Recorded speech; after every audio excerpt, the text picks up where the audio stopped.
Buenas tardes, hoy vamos a hablar acerca de los organelos retículo endoplásmico y complejo de Golgi. Cuando nosotros hablamos de estos organelos, hablamos de un sistema que le conocemos como sistema endomembranas. El sistema endomembranas está conformado por el retículo endoplásmico rugoso, el retículo endoplásmico liso, el aparato de Golgi, involucra también la envoltura nuclear y los lisosomas. El retículo endoplásmico se diferencian dos tipos. Tenemos el retículo endoplásmico rugoso y el retículo endoplásmico liso. En el retículo endoplásmico rugoso se caracteriza específicamente porque tiene ribosomas adheridos a su superficie, mientras que el retículo endoplásmico liso, pues no se observan esas estructuras alrededor.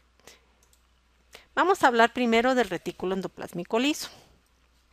El retículo endoplásmico liso, como vemos en la imagen, no contiene ribosomas asociados a su superficie y conforma un sistema de túbulos membranosos que están interconectados entre ellos y el retículo endoplásmico rugoso. En este retículo vamos a tener varias funciones o vamos a hacer varias actividades celulares. Una de ellas es la síntesis de lípidos. Vamos a participar en la desintoxicación de moléculas tóxicas, vamos a almacenar calcio en algunos tejidos y vamos a participar también en la liberación de glucosa en otros tejidos. Vamos a ir hablando de cada uno de ellos por separado. ¿A qué nos referimos con liberación de glucosa? Se recuerdan que cuando hablamos de carbohidratos hablábamos de una molécula que era nuestro polisacárido que conocemos como glucógeno. Este polisacárido es un polímero conformado por glucosas que nos sirve como forma de almacenamiento de la glucosa en nuestras células cuando no estamos comiendo. Este se almacena particularmente en células hepáticas y en músculo.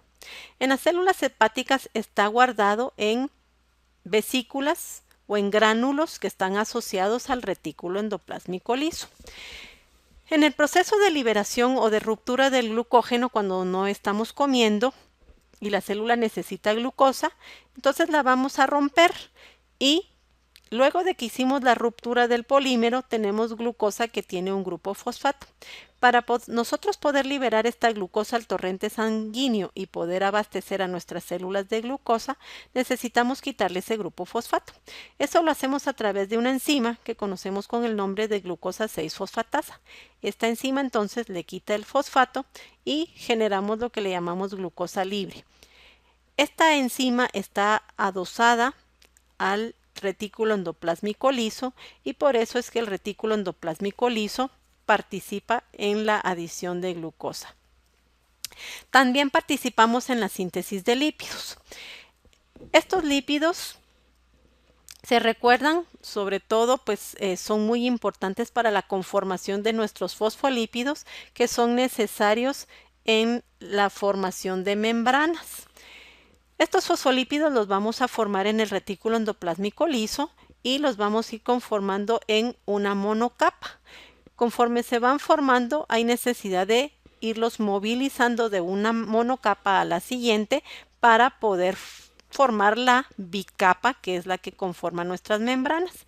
Esto lo vamos a hacer entonces a través de flipasas que van a participar en el movimiento del fosfolípido de una monocapa a otra. Entonces, estos fosfolípidos los vamos a ir formando en nuestro retículo endoplásmico liso y de aquí pues los vamos a movilizar hacia los diferentes organelos membranosos dentro de nuestra célula. Generalmente los vamos a movilizar a través de la formación de vesículas, en donde la vesícula pues toda su pared está conformada por fosfolípidos formando una bicapa, igual que la membrana plasmática, y entonces cuando estas vesículas se funcionan, ya sea con la membrana del retículo endoplásmico, con la membrana de aparato de Golgi o incluso con la membrana plasmática, pues cuando se da esa fusión, pues el fosfolípido o los fosfolípidos que iban en esa vesícula, pues ya se quedan incorporados a esas membranas. Entonces, el retículo endoplásmico liso participa mucho en lo que es la reposición de fosfolípidos en las membranas, porque cada vez que se forman vesículas de transición, que son las que nos sirven para el movimiento de las moléculas entre los diferentes organelos, pues el organelo de donde partió esa vesícula pues pierde membrana. Esa membrana se recupera cuando se vuelve a fusionar otra vesícula proveniente de otro organelo o del retículo endoplásmico liso. También participamos en lo que se le llama destoxificación. Esta destoxificación es una de las funciones del hígado y en esta lo que hacemos es generar o formar una molécula que sea hidrosoluble para poderla excretar.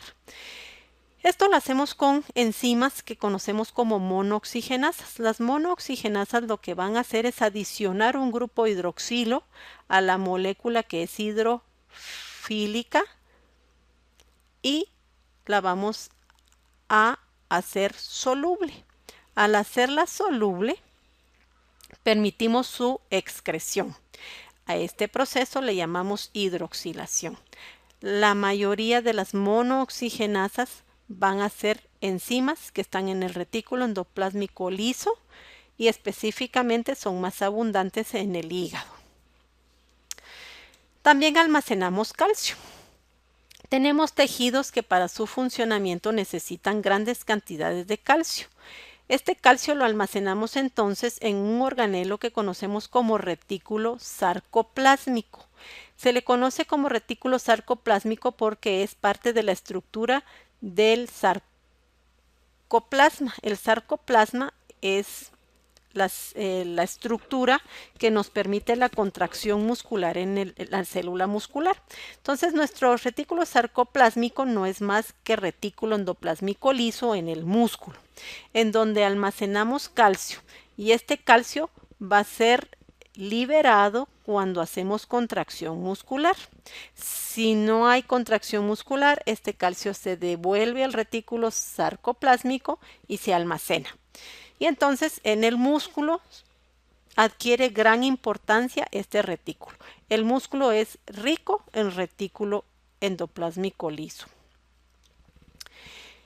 Bueno, ya hablamos entonces de las funciones del retículo endoplásmico liso. Ahora vamos a hablar del retículo endoplásmico rugoso. El retículo endoplásmico rugoso es una red continua de sáculos aplanados, en donde estos sáculos entonces forman lo que conocemos como cisternas y el interior de las cisternas, delimitado por la membrana, pues se conoce con el nombre de lumen. Algo muy importante del retículo endoplásmico rugoso es que la membrana los sáculos están formados entonces por una prolongación de la membrana externa del núcleo. Y una característica particular del retículo endoplásmico rugoso es que tiene ribosomas adheridos a su superficie. Bien, todo lo que procesa el retículo endoplásmico rugoso son proteínas. El retículo endoplásmico solo procesa proteínas, pero no procesa todas las proteínas, solo un grupo de proteínas. Quiere decir entonces que primero tuvimos que haber hecho lo que hicimos las semanas pasadas, donde hicimos transcripción y luego traducción. Esta proteína entonces que se tradujo, tenemos que dirigirla hacia su destino final. Y entonces ese destino final podrían ser varios. Podríamos pensar que fuera una proteína del núcleo, en donde podría ser una enzima que me participe en la transcripción o en la duplicación del ADN, podría ser una proteína del complejo del poro nuclear, podría ser una proteína de la lámina nuclear, podrían ser enzimas del peroxisoma, podrían ser enzimas que participen en las diferentes funciones de la mitocondria, podrían ser proteínas de la cadena respiratoria o de las múltiples que tiene la mitocondria. Podrían ser proteínas también que se queden en el citoplasma, como en el caso de las proteínas que participan en la glucólisis, pero también podrían ser proteínas que vayan hacia la membrana plasmática, que sean enzimas del lisosoma o incluso que sean proteínas que sean hormonas y por lo tanto les llamamos proteínas secretoras. Entonces, cualquiera de estos destinos podría ser el de la proteína que acabamos de sintetizar. Ahora, no todas se van a dirigir hacia el retículo endoplásmico, va a depender. Entonces, miren, dependiendo de esos destinos, nosotros clasificamos a las proteínas en dos grandes grupos. Tenemos las proteínas que van a ir a la membrana plasmática, a los lisosomas, o son proteínas de secreción. Ese es un grupo. Y el otro grupo serían las proteínas que van al núcleo, a las mitocondrias o a los peroxisomas y en el caso de los vegetales a los cloroplastos. Las proteínas entonces que están en el primer grupo que mencionamos son proteínas que se van a modificar en el retículo endoplásmico rugoso y por lo tanto los ribosomas se van a adherir a su superficie y van a introducir la proteína hacia el lumen del retículo endoplásmico.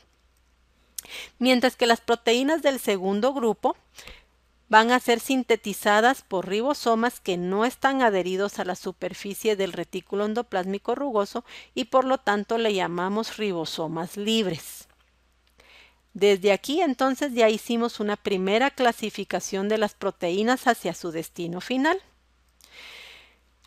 ¿Cómo sabemos ahora entonces qué proteínas van a ir en ribosomas adheridos al retículo endoplásmico rugoso o se van a quedar en ribosomas libres? Bueno, va a ocurrir entonces que en las proteínas que su destino es retículo endoplásmico rugoso, van a tener en su secuencia una estructura que conocemos como péptido señal. El péptido señal va a ser una secuencia de aminoácidos que está en el extremo amino terminal de la proteína que se está sintetizando. Quiere decir que va a ser la primera secuencia de aminoácidos que se inicia a sintetizar. Esta secuencia señal va a ser reconocida por un complejo multiproteico que se conoce como partícula de reconocimiento del péptido señal.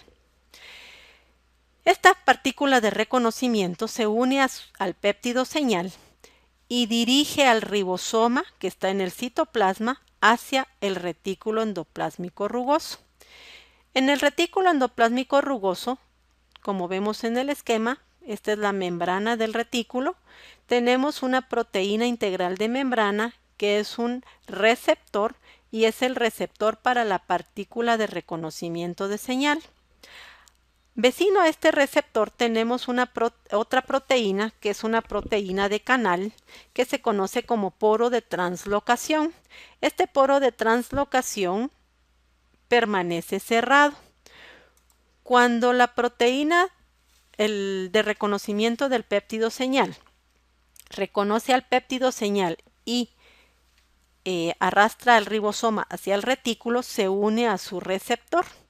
Esta unión de la partícula de reconocimiento al receptor hace que el poro de translocación se abra. Cuando se abre, el ribosoma sigue sintetizando la proteína, solo que ahora la empieza a translocar hacia el lumen del retículo endoplásmico rugoso, como ven en la imagen. Se sigue traduciendo la proteína y se sigue introduciendo al retículo. La partícula del péptido señal, como miran, se queda en el poro de translocación y finalmente es eliminado por una enzima que se conoce como peptidasa señal que le retira ese péptido señal a la proteína. Cuando el ribosoma llega al codón de terminación y terminamos la traducción donde el ribosoma se desensambla y se libera el péptido naciente es liberado dentro del retículo endoplásmico rugoso. Todas las modificaciones que le pudieran suceder a la proteína a continuación van a ocurrir dentro del retículo endoplásmico rugoso. ¿Qué modificaciones le pueden ocurrir? Bueno, podemos adicionarle carbohidratos para formar glucoproteínas.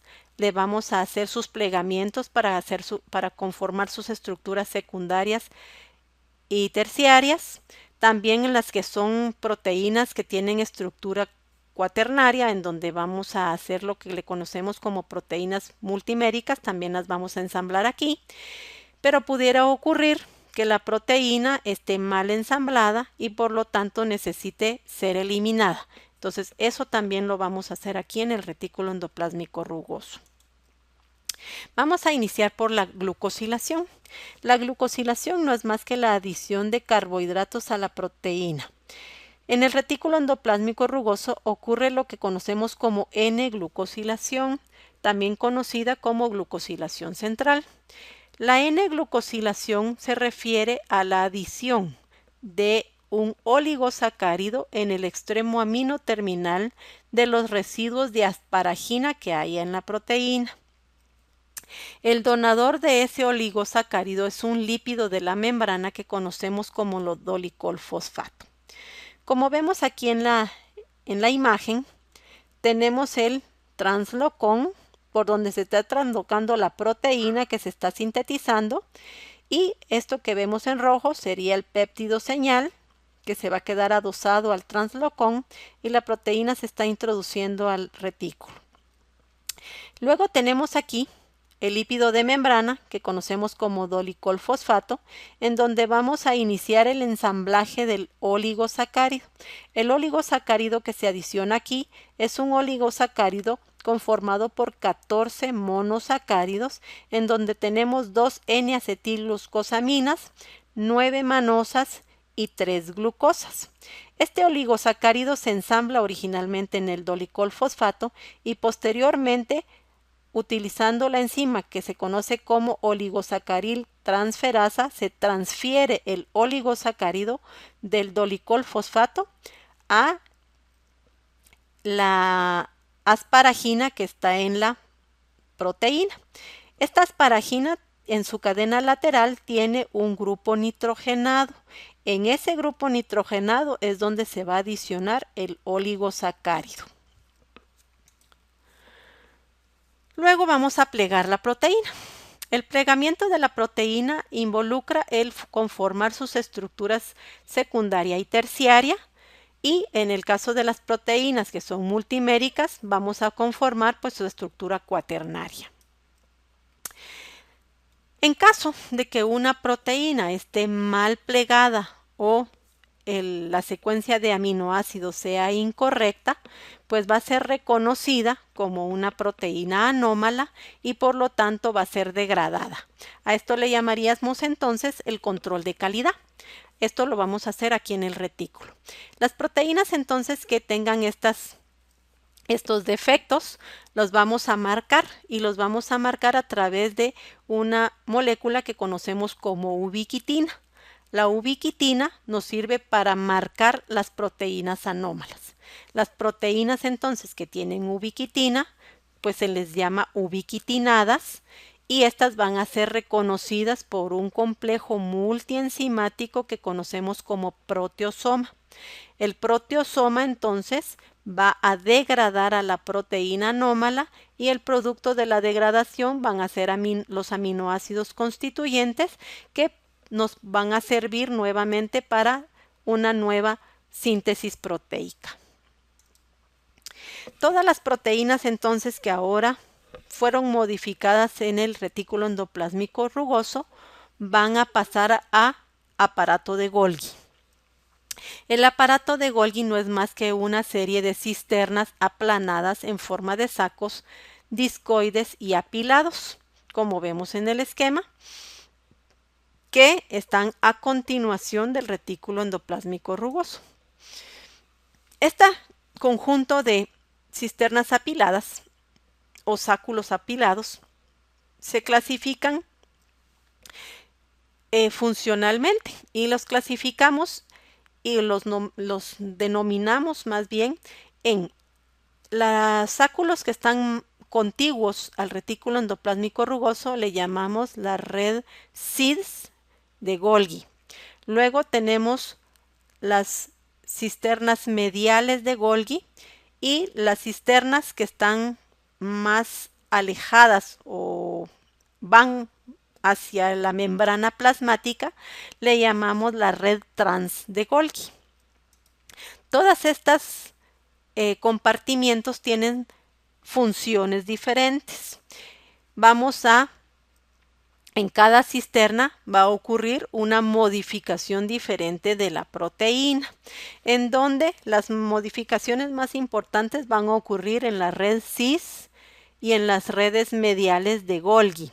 Finalmente vamos a hacer lo que se conoce como etiquetamiento de las proteínas para finalmente hacer el empaquetamiento, que sería en la red trans de Golgi y se dirigen las moléculas hacia sus destinos finales, que como dijimos serían hacia los lisosomas, hacia la membrana plasmática o van a ser proteínas de secreción.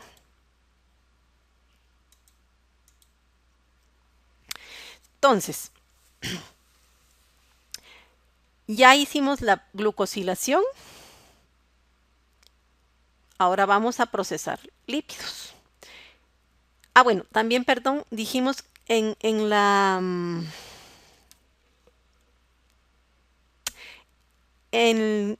Golgi podemos hacer modificaciones a la glucosilación que hicimos en retículo endoplásmico. ¿Se recuerdan que en retículo endoplásmico hicimos la N-glucosilación?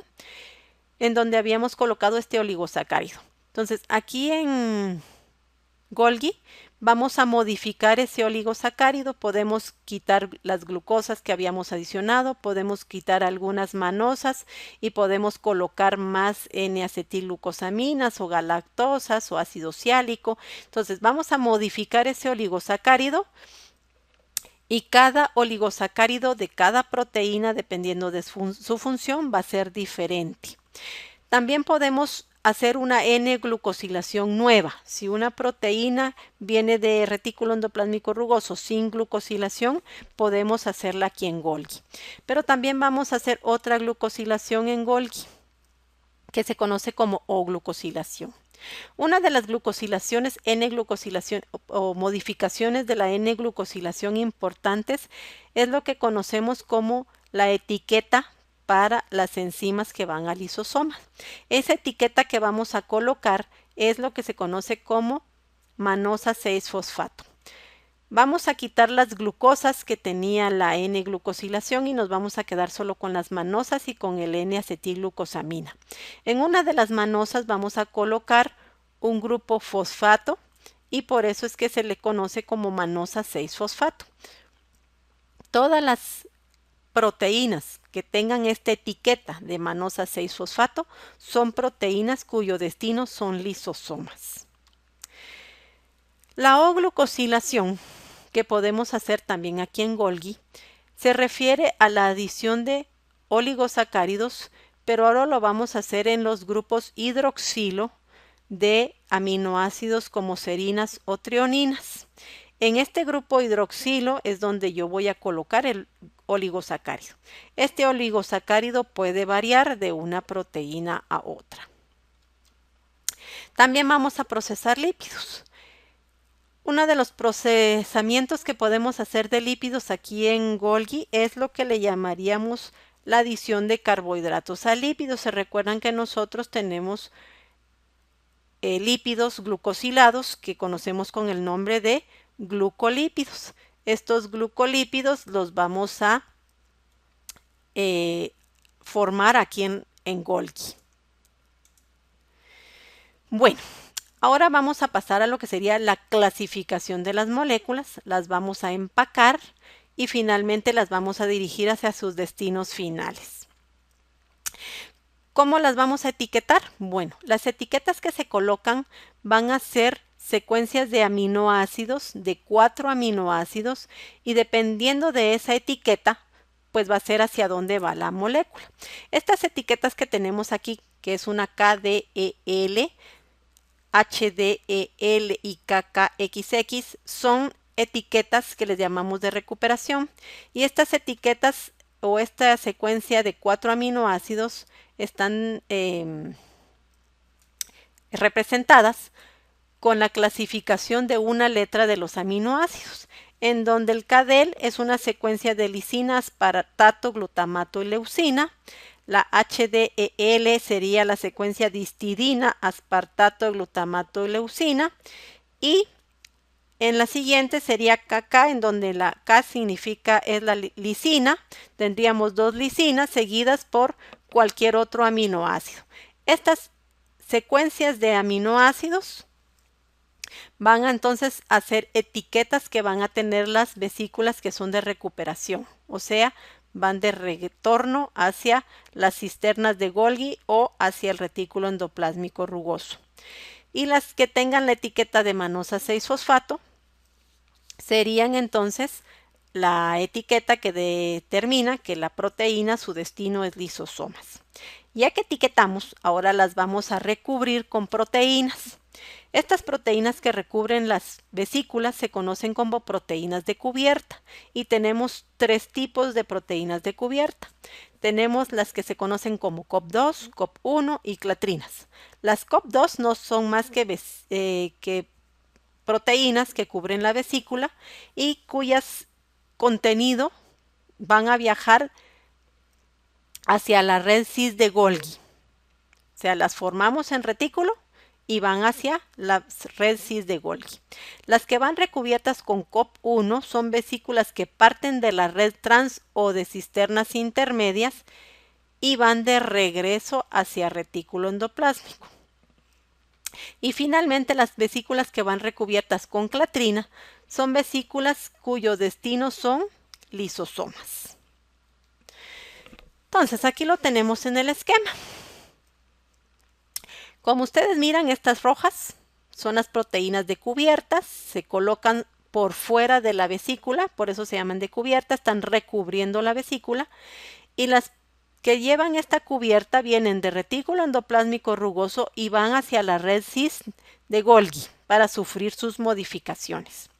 Las que van recubiertas con COP1, que serían las azules, vienen de las cisternas cis o mediales de Golgi y van hacia retículo endoplásmico. ¿Qué enzimas podrían ser o qué moléculas podrían ser estas? Pues enzimas que me vayan a funcionar en retículo endoplásmico, que me vayan a servir para las glucosilaciones o para el plegamiento de las proteínas en retículo. Todas estas moléculas pues las voy a modificar en Golgi y finalmente las voy a destinar hacia retículo porque ahí las voy a usar. Y finalmente, estas que vemos aquí en anaranjado serían las proteínas de cubierta que conocemos con el nombre de clatrinas, y estas vesículas su destino es lisosomas. Las vesículas recubiertas con clatrina pueden venir de las redes cis, de la red trans, de Golgi, o pueden ser vesículas que ingresen a la célula por endocitosis, pero que sean moléculas que voy a degradar y cuyo destino siguen siendo lisosomas. Entonces, resumiendo, vamos a ver entonces que aquí pues hicimos transcripción. Este es el transcrito ya maduro, por eso sale del núcleo. Este transcrito va a ser entonces reconocido por el ribosoma. Vamos a formar el complejo de inicio de la traducción y empezamos a traducir. Lo primero que se sintetiza es el péptido señal, el cual se dirige al ribosoma. Este ya en el retículo sufre sus plegamientos, como vemos en el esquema, y sus modificaciones, que serían la glucosilación.